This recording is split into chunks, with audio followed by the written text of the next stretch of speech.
All right, welcome to class. I'm sorry that I am not here today and I wasn't able to warn you.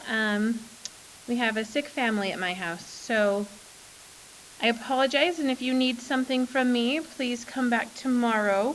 Otherwise, I really hope that this video is helpful so that we don't get behind and we can still test before the break. We'll be able to test before the break. But today is the last day in the unit, so I want to make sure that you're prepared to test next week. Anyway, before we get started, I'm going to show you this video, and you're welcome. Let's start at the beginning.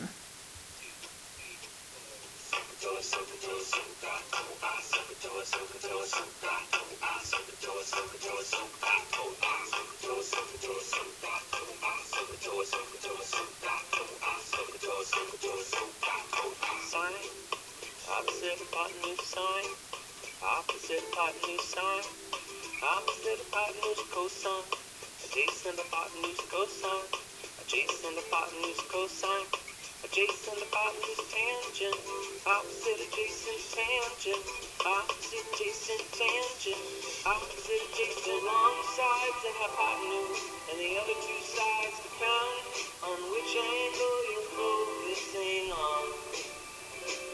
Pick one angle and look, there's one side that's the opposite. You can clearly see that there's also an adjacent side. Sine, opposite hypotenuse sine, opposite hypotenuse sine, opposite hypotenuse cosine, adjacent hypotenuse cosine, adjacent hypotenuse cosine, adjacent hypotenuse tangent, opposite adjacent tangent, opposite adjacent tangent, opposite adjacent.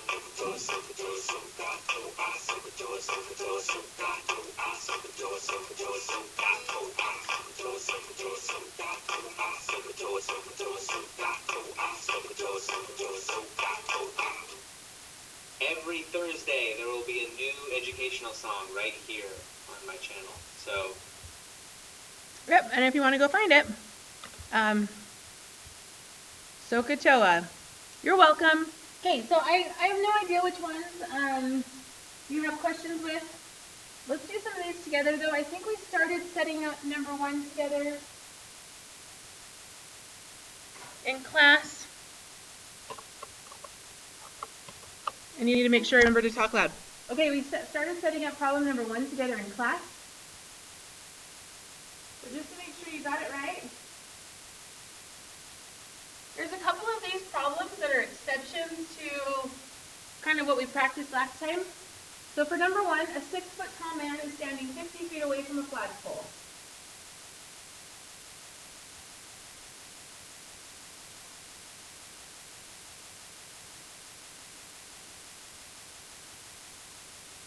When he looks at the top of the flagpole, the angle of elevation is 39 degrees. Now, because it specified how tall this man is, when we set up our triangle, the triangle actually doesn't include the 6-foot tall man. So when I'm looking for this, when I'm doing sine, cosine, tangent, I will actually only be finding that height right there. So based on that picture, angle of elevation always goes down here. Remember, never, never, never up in this area, always down here. So when I set up this triangle, based on that angle, I've got an opposite side, I have an adjacent side, and if I'm using my Sokotoa, is that sine, cosine, or tangent? I'm assuming you just said tangent, hopefully out loud. That's tangent, you're right. So tangent of what? Tangent always of your angle equals opposite, which is x, over adjacent, 50. All right, am I looking for a side or am I looking for an angle? Anytime you're trying to find a missing side, you always set up a proportion. And then you can cross multiply.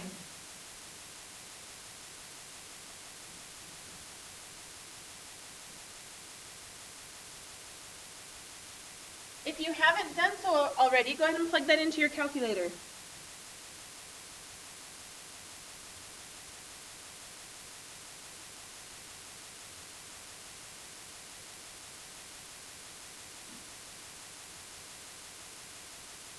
open my calculator up onto the side. Cool, right? You may not care. I think it's cool. Let me make sure my mode is on degree. It is. So I'm typing in 50 times the tangent of 39, and I get 40.5 feet. But again, remember, that's only this part of the flag. We still have that 6-foot tall man that would add this right here. So if I wanted to figure out how tall the flagpole was altogether, we're going to add those two together. It says to the nearest foot. So let's see. Did we round this funny if it was to the nearest foot? I'm going to actually call this 40. So the total height of the flagpole will be 46 feet. All right, let's try another one. Let me think.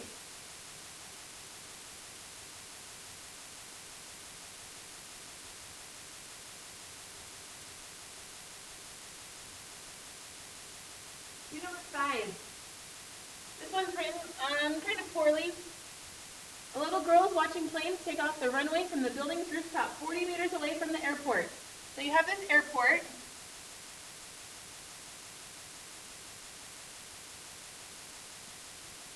Uh, 40 meters away, you have this building. And some irresponsible mother has put her daughter on top of this building to watch this airplane. Now the airplane is out here.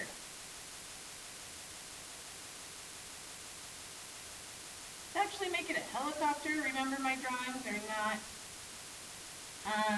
good. My drawings are not good. Okay, so we're going to make it a helicopter because if this was the airport, the airplane wouldn't be directly above it, right? I guess maybe the airplane's like circling around and coming back, I don't know, but we're going to make it a helicopter anyway.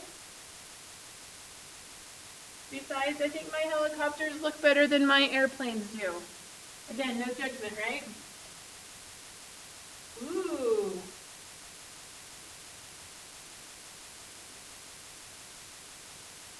Okay, hold on. So let's start over. A little girl is watching planes take off the runway from the building's rooftop 40 meters away from the airport. If the height of the building is 400 meters, and the girl snaps a photo of a plane at a 24-degree angle of elevation, so she's right here, 24. What is the altitude or vertical height of the plane when the photo is taken? So our end goal is to figure out this entire height, right? Before we can do that, however, let's start with just finding this height. And when we're done, we need to add 400 to it.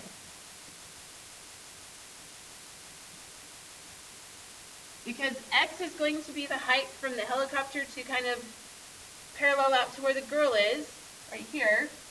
We'll find that, and then when we're done, we'll add the 400. So this is a 40. Based on this angle, I have an opposite, I have an adjacent. Are you all singing the Sokotoa song? I am in my head. This is going to be tangent. Tangent of 24 equals opposite over adjacent. Are you finding a missing side or are you finding a missing angle? How do I solve this? Set up a proportion.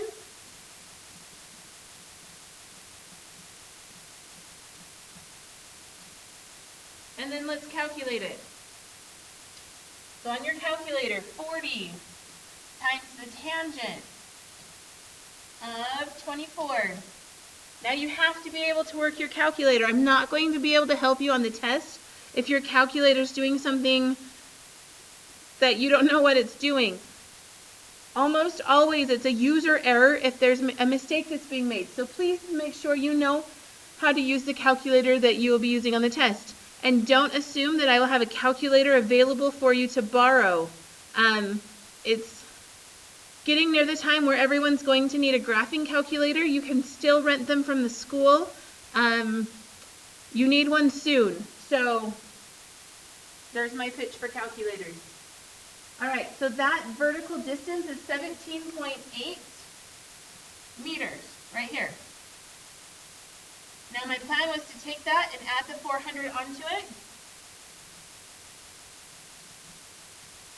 So how high is that helicopter? 417.8 meters.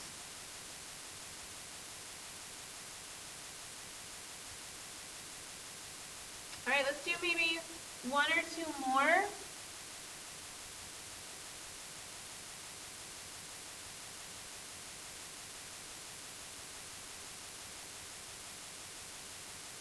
Let's do number 7. A slide at a water park with a constant slope sends riders traveling a distance of 45 feet to the pool at the bottom of the slide. So, generally what happens here is you'll have some sort of staircase to get to the slide. You have the water slide itself, and then at the bottom of the slide, you'll have a pool area, right? This says it's a constant slope, so that means it doesn't twist or turn down this slope right here, the slide itself. Let's start over. A slide at a water park with a constant slope sends riders traveling a distance of 45 feet. So the actual rider is going down the slide 45 feet to the bottom, or to the pool at the bottom of the slide. If the depth of the pool, so down here, is 12 feet, and the angle of depression from the top of the slide is 45 degrees, what is the vertical distance from the top of the slide to the bottom of the pool? So let's extend this to make a triangle. So part of our triangle is underneath the pool, part of it is above the pool. The 45-degree angle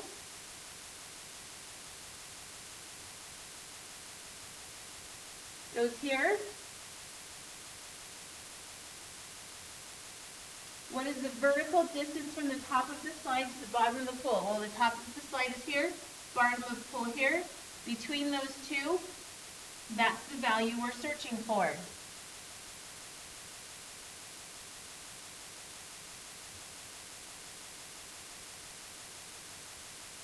Hold on, no. I think I set this up wrong. Anybody see my mistake? Here's my mistake. I created a triangle using a diagonal, but I don't know how long this part of the diagonal is. So I can only use this triangle right here. So I need to come up with a plan. This is no longer my x value.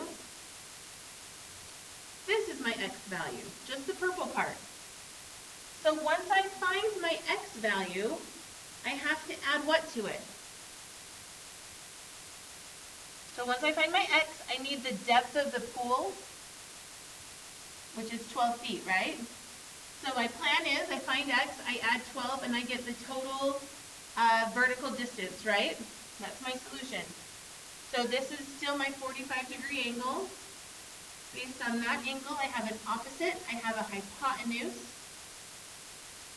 So SOHCAHTOA. That's going to be sine of 45 equals opposite over hypotenuse. Again, am I finding a side or am I finding an angle? I'm finding an angle this time, or sorry, a side still. So I'm going to set it up like a proportion.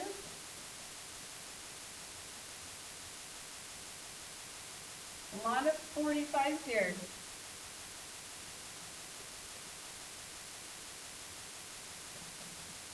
Go ahead and plug that into your calculator. Let's see what you get.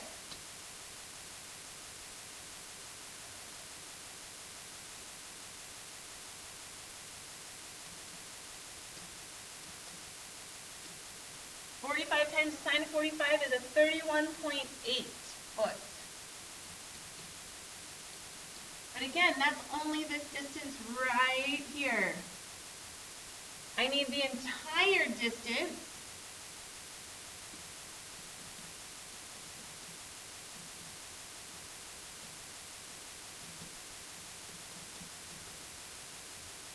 (43.8 feet).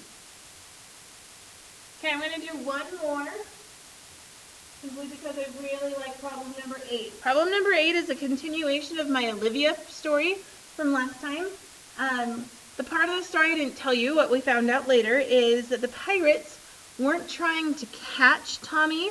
The pirates were trying to, well, catch up to him in order to invite him on vacation to the Niagara Falls.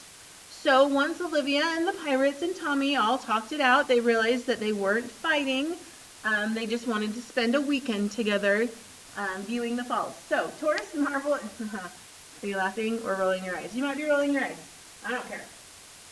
Number 8, tourists marvel at Niagara Falls from 2 sightseeing boats, A and B. Now, I've never traveled to Niagara Falls, but I'm assuming there's some sort of something like that, right?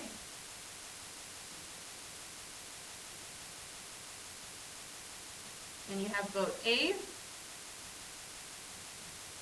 and boat B.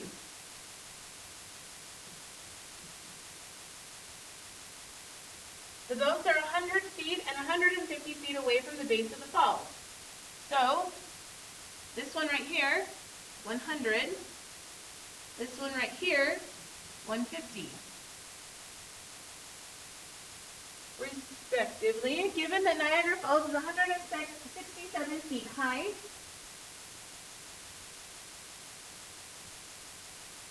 what is the angle of elevation from both boats to the top of the falls? So in this problem, we just have 2 different answers. We're going to have an angle of elevation for A. If I redraw that triangle, it'll look like this.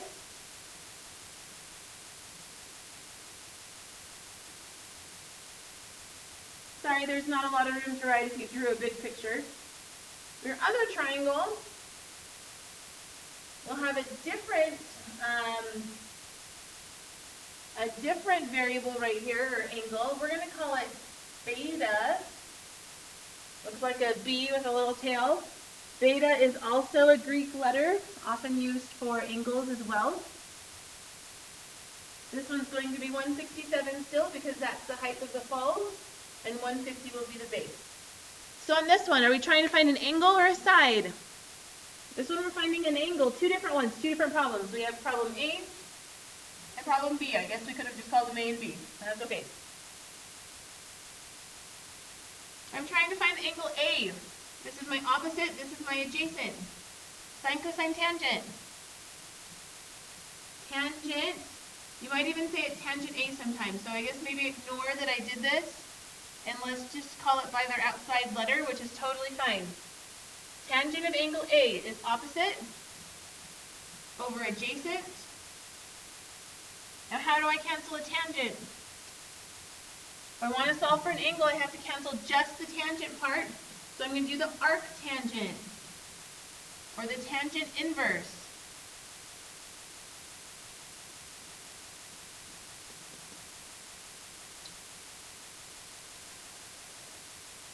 All right, so how to plug this into your calculator? I'm going to do a second tangent, maybe, tangent, there you go, of 167 divided by 100. That means that boat A is at a 59-degree angle, 59.1.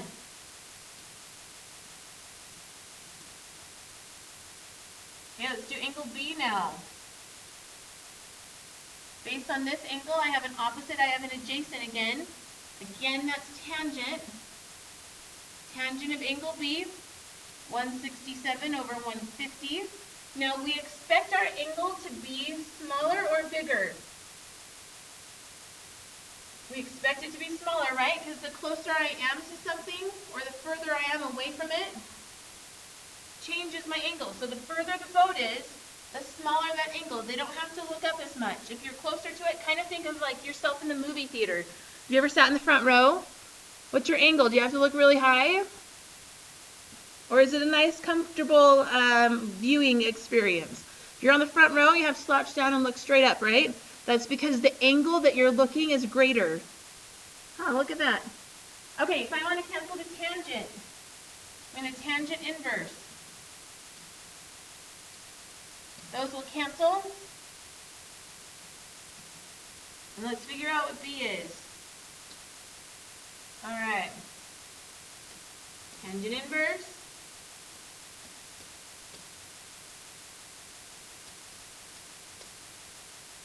48.1.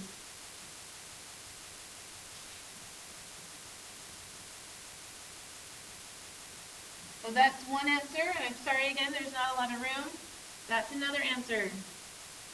All right, let's look at the rest of the assignment. Let me make sure I don't have to cross anything off. 10's kind of tricky. Good luck. Notice on this one, number 11, you've got after traveling 1 mile, we want to know what the vertical change is in feet. So instead of saying 1 mile here, you're going to say what? 5,280 feet. All right.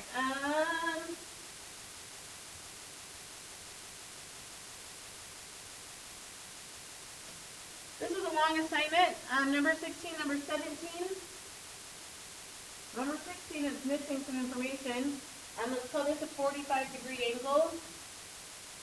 Sure. It doesn't look 45, but go with it. And then find the other two. No. You all wrote that in already. Let's call this a 60-degree angle. I like that better.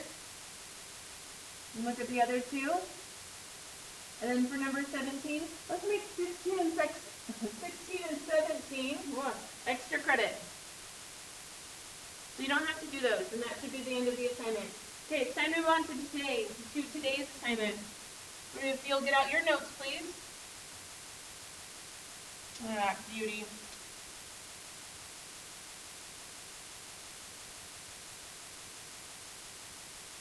Okay, today we're shifting gears a little bit. We're not going to be solving any triangles.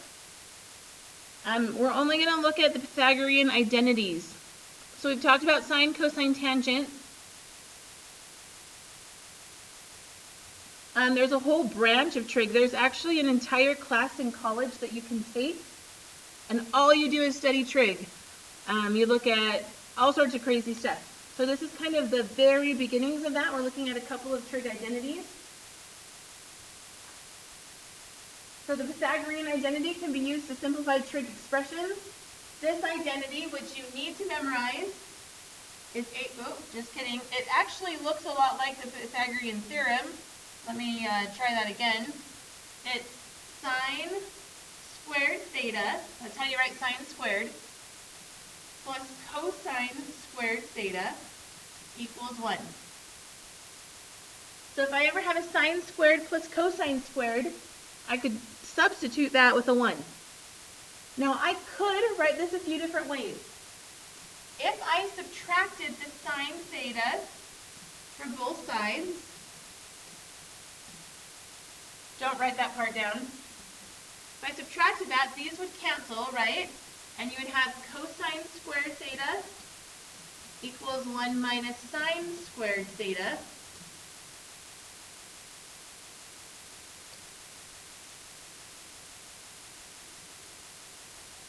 Get rid of that. Likewise, if I were to subtract the cosine squared theta, those would cancel, and I would have sine squared theta equals 1 minus cosine squared theta. Now, if you memorize the first one, I'm hoping you could come up with the other two.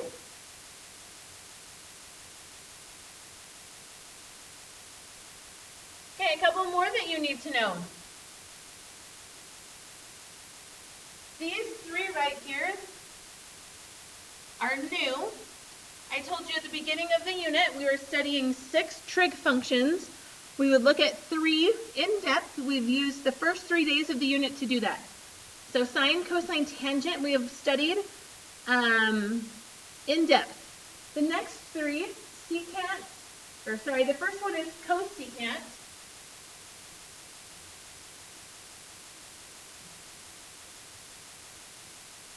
Cosecant is the same as 1 over sine.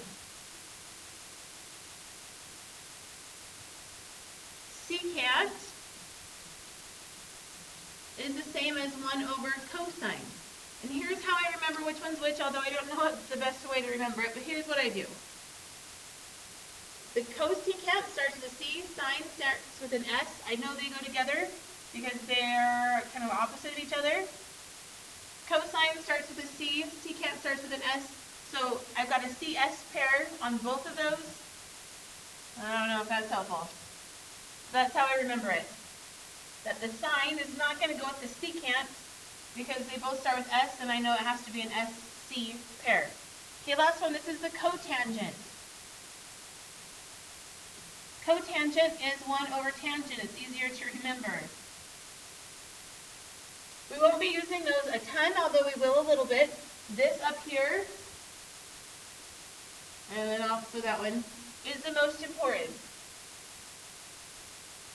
Okay, one last thing to know. I guess you need to know this one as well. If I were using a highlighter, I would highlight the pieces I'm arrowing. Tangent is sine over cosine.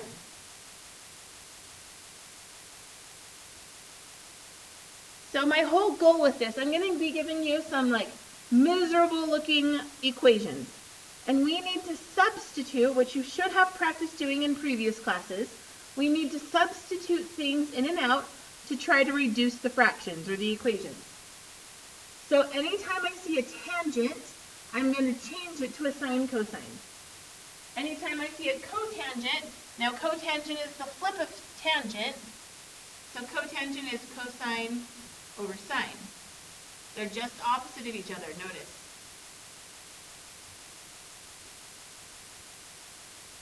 So we're going to simplify these trig ratios, or these, we're going to use these relationships to simplify trig expressions. I've added some strategies and some helps. Number 1, change the expression to sines and cosines. That's what I was just saying. Number 2, look to use the Pythagorean identity, so that's sine squared plus cosine squared. If you can substitute, let's do that. 3, if there are fractions, gain a common denominator. 4, if a strategy or substitution proves not to be helpful, erase it and try something else. Number 5, cry or eat chocolate, if that helps. And then number 6, keep trying. Think of them as little puzzles. When they're little puzzles, they're a little bit more fun. So if I'm looking at number 1, what do you notice first? If I look at like strategy number 1, are there any tangents here? No. Are there any secants, cosecants, or anything weird that we've just barely learned? No. But I do notice that I have 1 minus cosine squared. That is a version of the Pythagorean identity.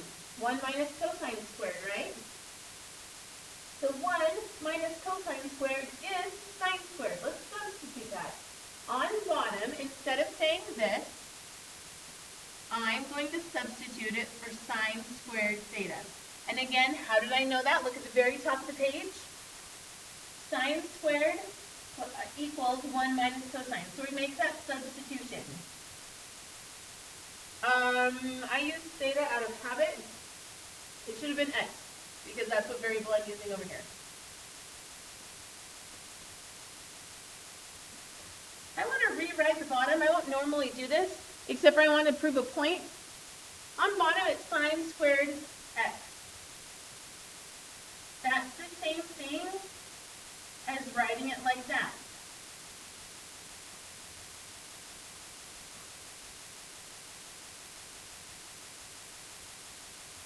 Now I notice that both of these sine x's cancel. It's like a fraction, they can completely go away. We are left with cosine x over sine x. Now I think that can be simplified one step further, although if you were to leave this on the test, I would say that would be correct. Looking up here though, isn't cosine over sine equal to our new one, our new trig ratio, cotangent?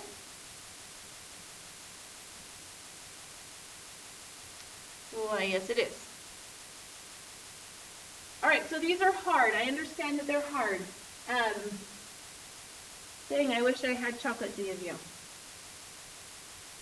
They're tricky though. So let's try another one. Again, change everything to sines and cosines. Look for the Pythagorean identity. Simplify if you can. Cross these out. So the first thing I noticed, there's two things right here. I don't know. I noticed that this is a Pythagorean identity. Really? Maybe we want to even like switch the order of these two. Or they're interchangeable. Let's look at it that way.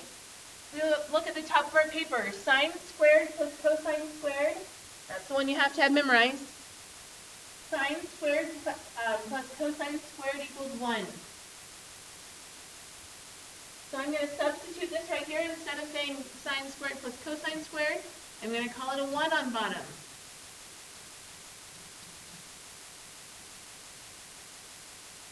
I think that's simplified. Cosecant. But if you wanted to change it to strictly sines and cosines, would this be a match with the sine or with the cosine? Remember, here's how I remember. That starts with a C, so its match has to start with an S. Honestly, I'm not sure which answer is preferred. Let me check on that, and then I will let you know. Personally, I'm okay with either. But let me check on that, and then I'll let you know. We are going to skip example 3 because it involves something that you haven't learned yet. So let's skip it and move on.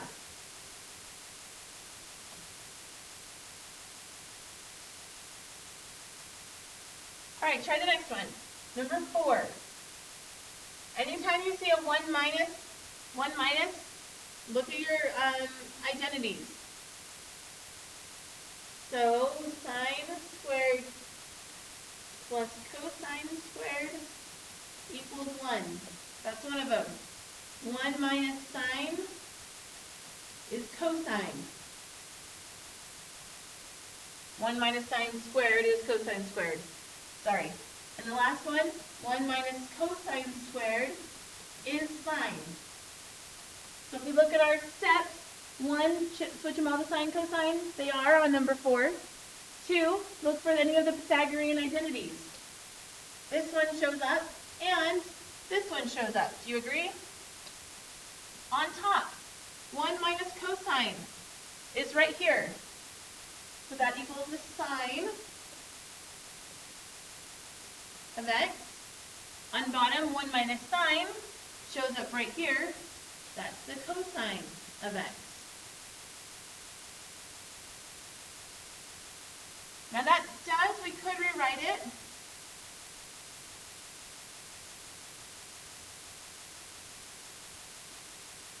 If I could simplify a sine over cosine to be tangent, the only difference between this one right here is that there's 2 of them on the other page, right?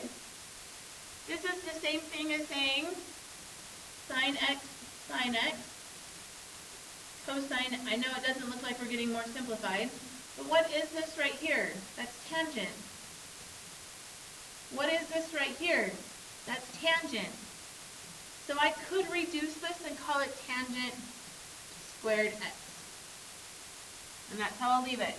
You could also go straight from here, saying they're both squared, so it should be tangent squared, and go straight there. But this is the reason why, is because there's 2 sine cosines.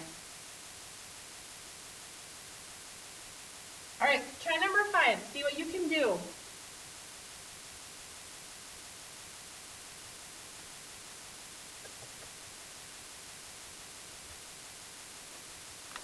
I wish I knew how long I've been recording.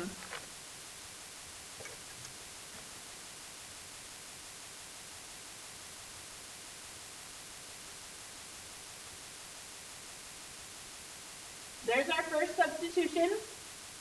What is 1 minus cosine squared?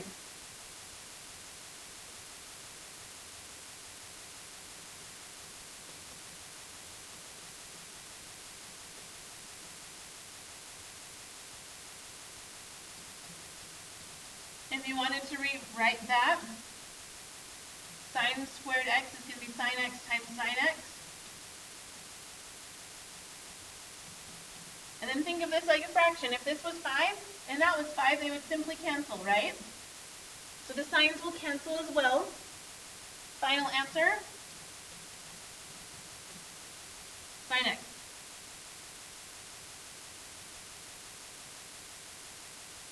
Okay, let's try a couple more. All right, number 6. We got this booger again. 1 minus cosine squared x is what?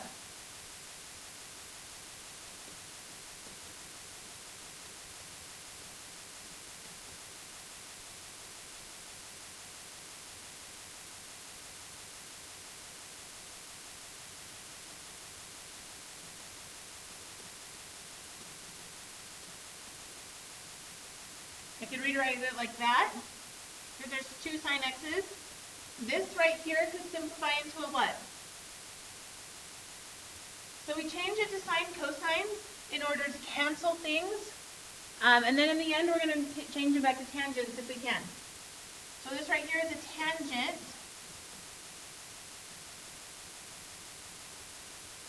If at all possible, I don't want there to be a denominator. What do you notice about the next one? See if you can make any sort of substitution.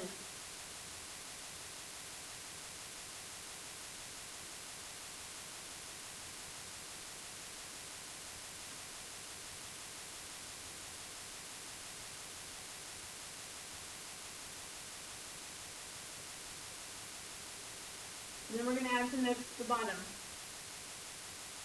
Okay, the first thing I notice is this guy right here. It's a variation of the Pythagorean identities.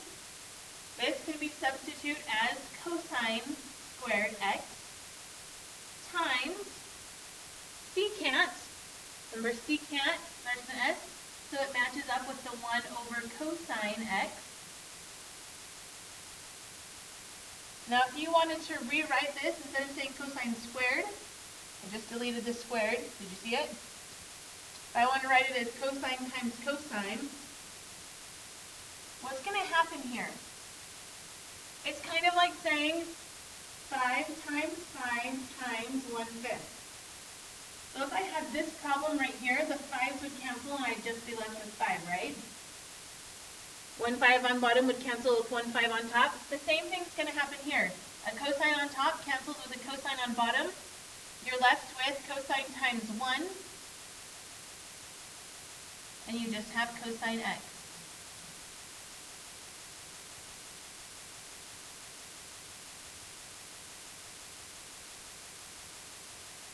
All right, last one.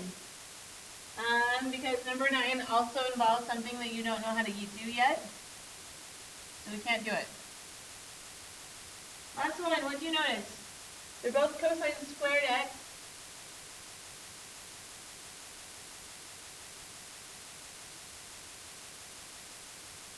This is kind of like saying, let me give you an algebra example, it's kind of like saying x squared plus x squared. How many x squareds would I have? It would not be x to the 4th. Not. No. What would it be? If I had an orange plus an orange, it would be 2 oranges, right? So now let's transfer that over to our trig. So cosine squared plus cosine squared, there's 2 of them, right?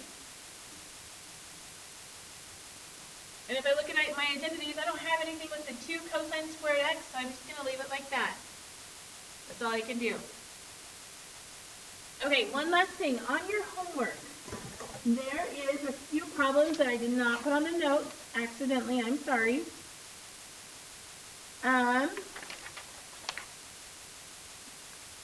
These are called the complementary trig identities. Basically, it's saying if I have a sine of theta, so you're writing notes now, right? If I have a sine of theta, that is the same thing as the cosine of 90 minus whatever the theta is. So for example, if I had the sine of 27, plug that into your calculator. Let's see what we get. Just sine 27, enter. Oh, just kidding. Try that again. Sine 27, enter. We get 0.4539. Ugly, ugly, ugly. Now the sine of 27 is the same thing as the cosine of, now off to the side, what's 90 minus 27? 63. Cosine 63. Now notice this one right here, they add up to be 90. This will always work. So type in the cosine of 63. We get the exact same horrendously ugly decimal, yeah? Do another one. If I wanted you to find an equivalent, here, hold on, let me scoot it up.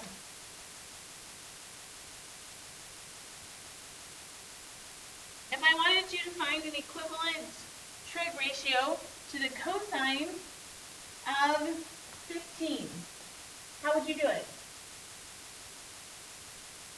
An equivalent trig ratio for the cosine of 15 is the sine of 75. The reason 75 plus 15 equals 90. The reason why this works, if I had a triangle, let's call it A, B, C. If I found the sine of C, x over y, what's the cosine of B? Now these two right here, angle B and angle C, they add up to be 90, right? These right here add up to be 90. What's the cosine of angle B? X over y. So these are equal when these add up to be 90. One more. The sine of 89 is the same as what? The cosine of 1. The cosine of 60 is the same as the sine of 30. That will help you do the first 5 questions in your homework. Good luck. I will be here on Wednesday. Thanks for watching. I hope this went well. Yes, I hope this went well. Thank you very much. Have a good day. Peace out.